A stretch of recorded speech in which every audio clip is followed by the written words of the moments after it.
Hey you guys, welcome to the third round of the 2023 FIDE World Chess Championship between two great super GMs, Nepo and Liren. Now I know everyone is doing this, so to make it different, I'm gonna be featuring in some unique traps that may happen in some lines in today's game. And for your own information, I have a clean playlist on my channel for this particular event. You can go to my channel right now and you'll be able to see all the World Championship games in their own playlist. You can also find the links in the comment section down below or in the card up above. So in today's match, Nepo was white and Liren was playing black pieces. In terms of scores, Nepo is 1.5 while Ding only has half a point because obviously Ding lost the last game, game 2. So in today's game 3, Nepo started with d4.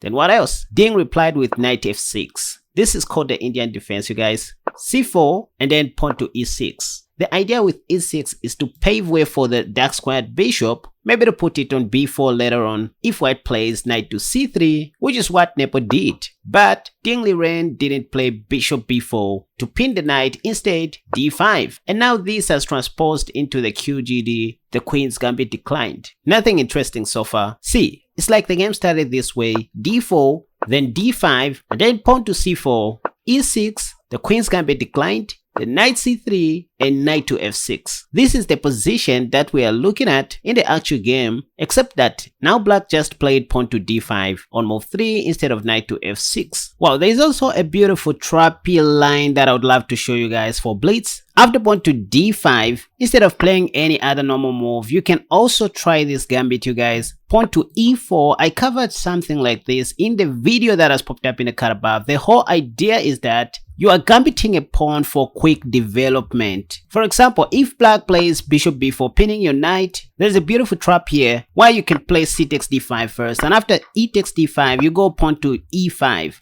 Knight e4, your knight is pinned to the king. Now you go queen a4 check. The idea is to win the free bishop, right? So black has to play knight c6, but you have bishop b5, putting more pressure on the knight. And of course your knight is pinned as well. So let's say if bishop takes c3, well, you can simply take back the bishop. And after knight takes, well, this is very bad for black because you can now take that bishop for free. How is that free? Because if black plays king f8, you have queen a3 check and you win the knight. If BC, you can simply go queen takes c6. This is check, and at the same time you are going to win the free knight. So that's just a little trap that lies in this position.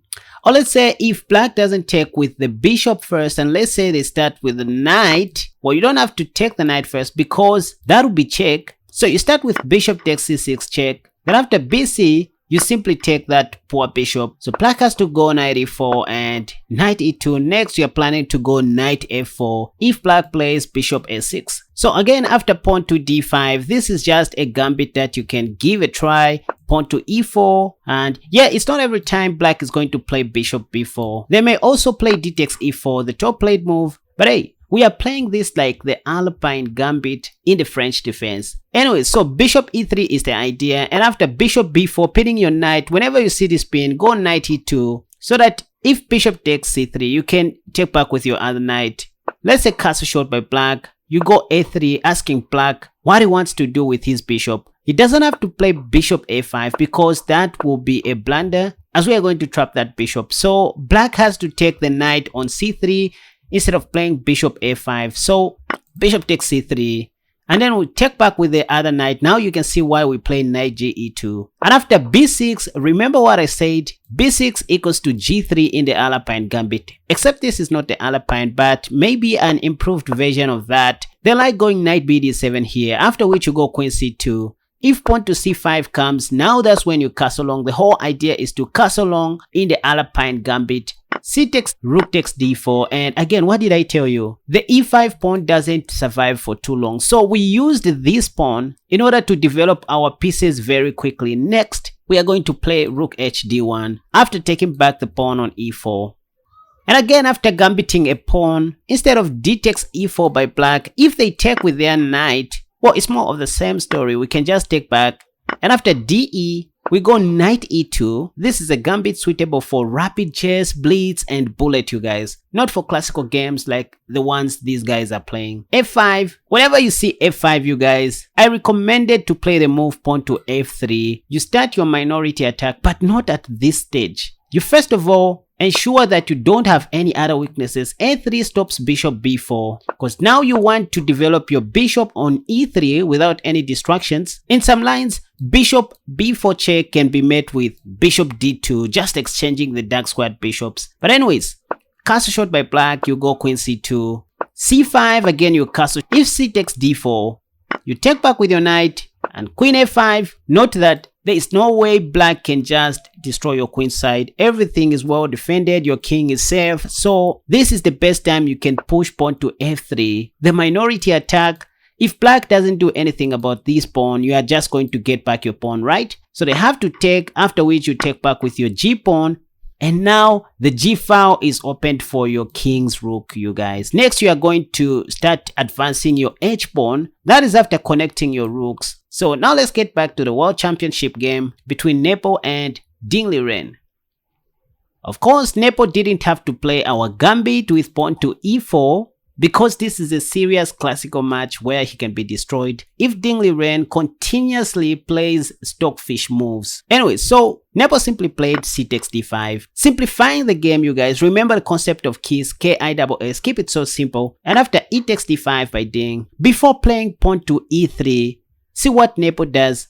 Bishop g5, as if he is pinning the knight to the queen, but that's just a way of developing the bishop and play pawn to e3. Yap Ding played pawn to c6, which supports the d5 pawn, and this kind of looks like the Slav structure.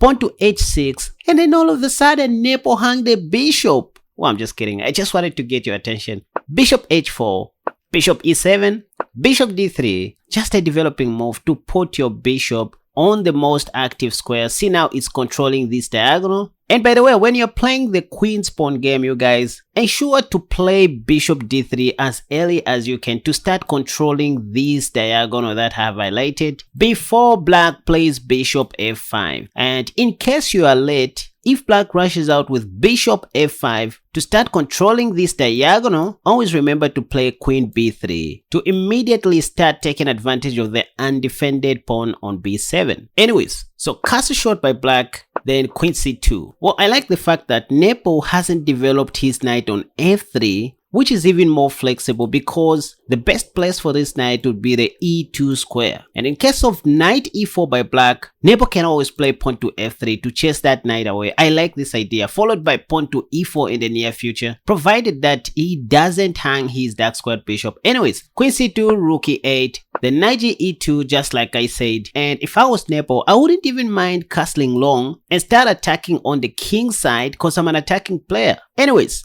knight bd7, developing a minor piece, then castle shot. Both parties are just playing normal chess here. Then pawn to a5. Let me say something about these sideline moves, you guys. Moves like pawn to h5 or pawn to a5 are long-term strategic moves meant to improve your position, you guys. This pawn is not doing anything at the moment, but it will make sense when this game enters the middle game and the end game. Also, these kinds of moves can be seen as prophylactic moves, just to see what your opponent is up to. Anyways, Nepo played pawn to a3, again a long-term strategic move, just in case.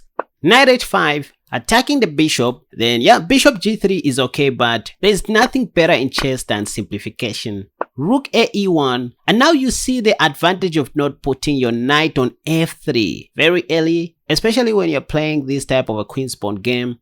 Knight f8, paving way for the light squared bishop, and also keeping an eye on the h7 square, so Ding doesn't have to worry about the mate on h7. For example, if Nepo's queen was in front of the bishop. Yeah, this is why strong players mostly play knight f8 to consistently guard this square, the h7 square. So knight c1, clearing the way for this rook, maybe preparing to push pawn to e4. And I don't know, but maybe the idea is to shift this knight to this other side of the board, because that's where Nepo's game is. Secret number one, you guys. When you see someone playing the queen's pawn game, he is telling you that he wants to play the middle game and the end game from the queen side, this side of the board. That is once he puts his king to safety. How do I know this? Well, I know this because of the pawn structure that we get in the queen's pawn game. Pawns speak a language that beginners don't easily understand. Look, when you look at Nepal's pawn structure, they are pointing towards this side of the board. Can you see that? And that's why majority of his pieces are pointing. The queen, the bishop, and that's why he thought to bring in another piece to start pointing to this side of the board. And again, when you look at Ding Liren's pawn structure, you see that they are pointing towards the king side. And of course, most of his pieces, like the bishop, the knight is already on the king side, and the queen is also pointing towards this side of the board. Of course,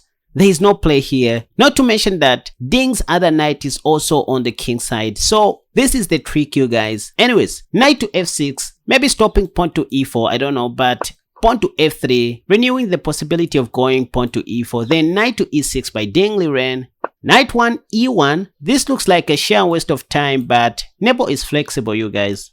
He understands that the game is now shifting on the center, and so even if he puts his knight on b3, it won't be targeting anything. I mean, Ding can even push pawn to a4 here. That knight will go back. So maybe he wants to put this knight on the g3 square in order to support the upcoming pawn to e4 move. So pawn to c5, bishop b5. Yep, Ding just created a little weakness there. Then rook d8, d takes c5, and queen takes back.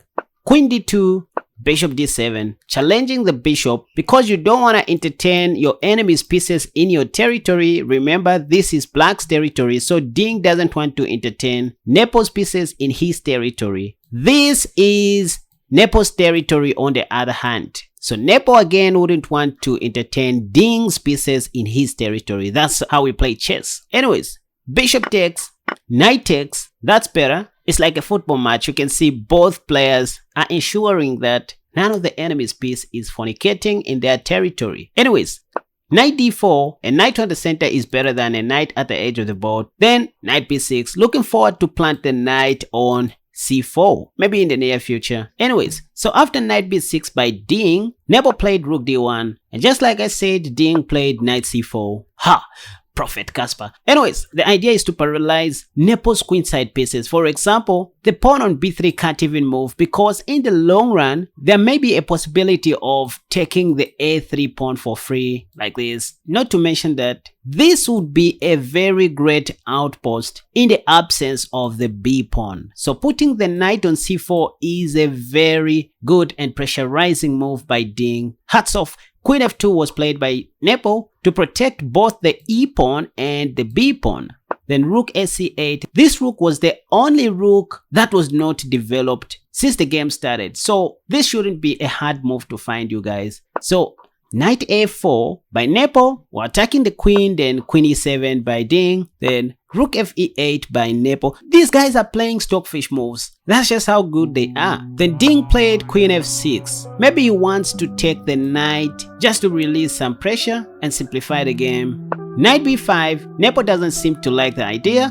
Then knight c7, Ding still wants to simplify the game. Knight d4, again knight e6, again knight b5. Well, again Ding played knight c7, and again Nepo played knight back to d4, then knight e6, and the game was finally decided as a draw. Now trust me, you guys, in the World Championship setup, this draw is good for Ding. I mean, first of all, drawing with black pieces is the best at worst. You don't want to draw with white pieces, so in the next round, Ding will be hoping to win with white pieces, equalizing the scoreline. So at the moment, Ding has got 1 point while Nepo has 2 points. Alright, I hope you guys enjoyed watching this video, and if at all you want to check out the other 2 World Chess Championship matches, you can follow the link in the description down below or in the comments section. Not to mention that I have created a beautiful playlist for this particular event. It's the 2023 FIDE World Championship. That'll be easy for you guys to follow, and don't hesitate to give this video a thumbs up if at all you liked it. Subscribe to my channel if at all you haven't already, in order to encourage me to keep on making more wonderful videos just like this one. Until next time, bye bye.